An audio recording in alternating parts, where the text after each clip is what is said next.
Well, it's rare that we get to see a politician challenged directly on a pro-life stance that is at odds with the way that they govern, but that's what we have today.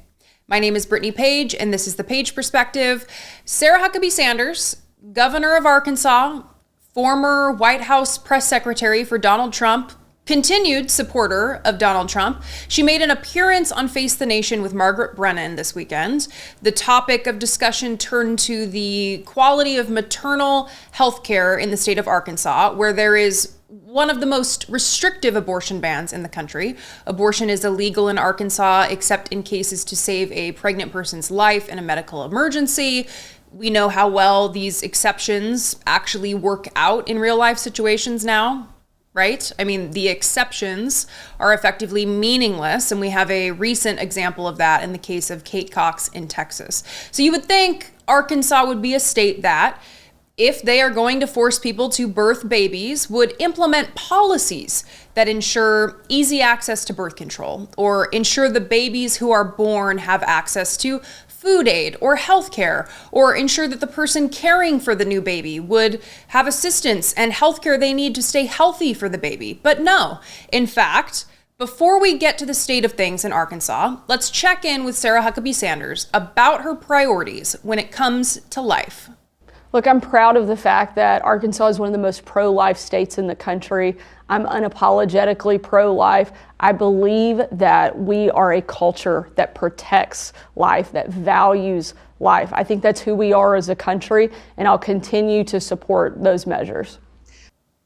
She's proud that Arkansas is one of the most pro-life states in the country. Now, what exactly does that mean to Sarah? When we look at the states with the highest infant mortality rates in the nation, we see that Arkansas comes in third with 7.67 infant deaths per 1,000 live births. Infant mortality refers to the death of an infant before his or her first birthday. Does that stat signal most pro-life state in the country? I don't think so. What about the maternal mortality rate? Babies thrive when they have a parent to care for them, right? Let's briefly cover the definition so everyone is on the same page.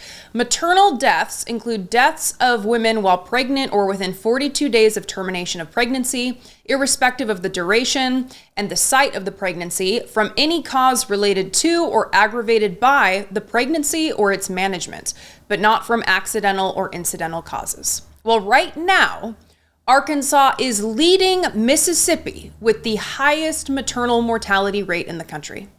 Arkansas sees 43.5 deaths for every 100,000 live births. In the American Rescue Plan that President Biden signed into law in March 2021, states could apply to extend their Medicaid coverage to offer 12 months of postpartum care. Why is that important? Reading from the Centers for Medicare and Medicaid Services, quote, Medicaid covers 42% of all births in the nation and more than half of all children in the country. This new option for states to extend Medicaid and CHIP postpartum coverage is part of ongoing efforts through HHS and the Biden-Harris administration to address disparities in maternal health outcomes by opening the door to postpartum care for hundreds of thousands of people. At the end of the 2023 legislative session, Arkansas was one of 3 states that opted not to extend their coverage, leaving new moms with just 60 days of Medicaid coverage.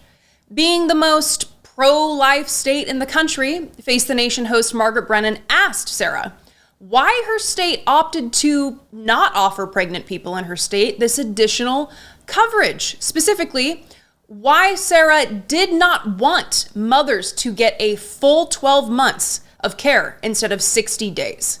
Here's her response.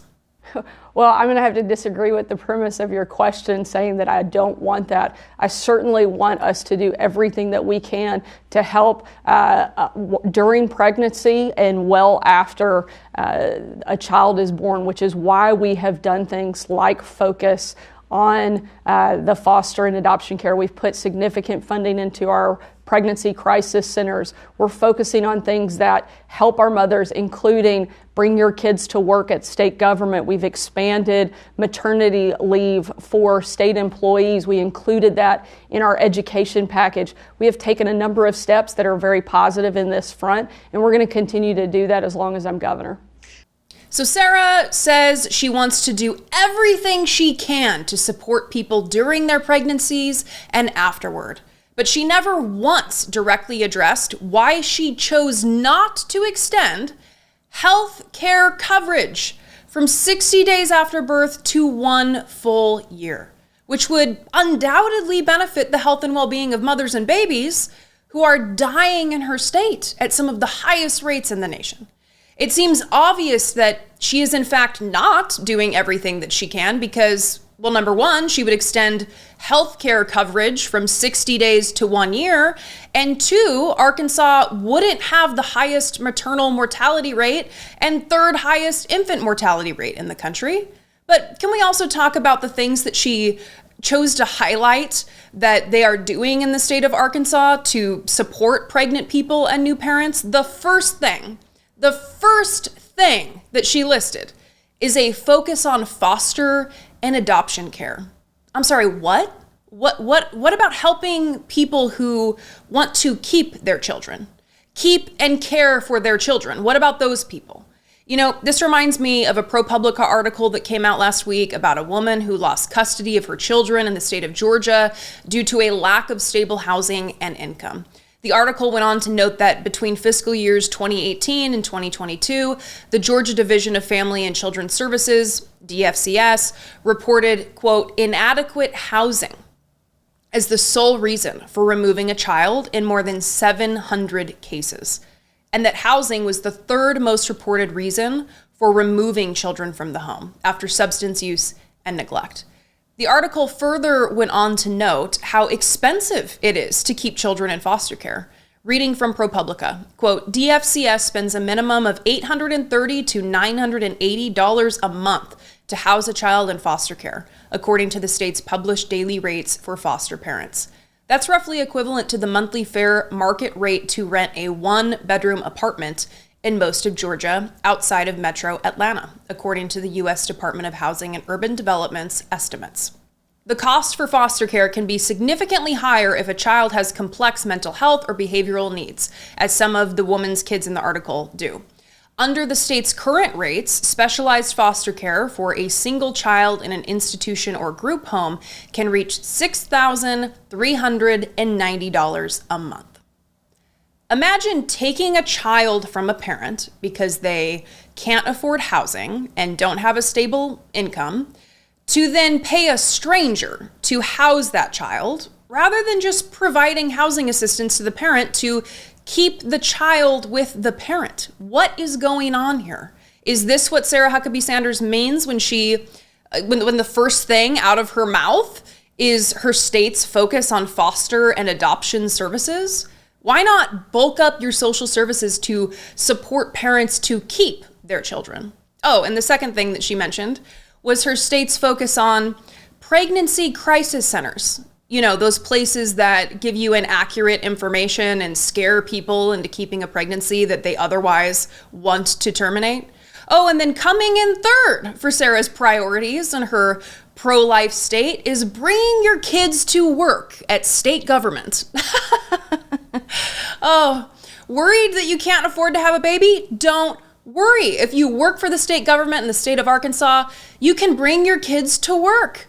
Very easy to do your job successfully, stay focused at work, and bring your kid to work at the same time. Problem solved. Here's the thing. If Sarah wants to call herself pro-life, she wants to claim that she's doing everything that she can to protect life in her state, then all of these things that I just mentioned need to be addressed. She should be bending over backwards to ensure easy access to birth control. She should be the first person in line to defend free and reduced price lunch or WIC funding or SNAP funding. She should extend health care coverage for mothers and babies to 12 months postpartum at a minimum. And listen, I know she signed on for the summer EBT program, which many of her fellow Republican governors did not, so that's great. But there's far more that she can and should be doing. So next time you hear something like this, we are looking at every aspect and making sure that we're doing what we can to protect and value life at every stage here in the state of Arkansas. Look at the stats on infant mortality, maternal mortality. Look at the elected officials' position on government assistance for the most vulnerable. And I think you'll find it's quite apparent they're not being honest. What do you think? I'd love to know. You can call 657-464-7609 or send an email to idoubitit@dollamore.com. I want to give a special shout out to my newest channel members who decided to join and support the work here for as little as $1.99 a month. Thank you to Daniel W., Becky D., Crystal W., and Melissa L.K. I appreciate all of your support so much and look forward to hearing your thoughts on this. Take care, and I will see you next time.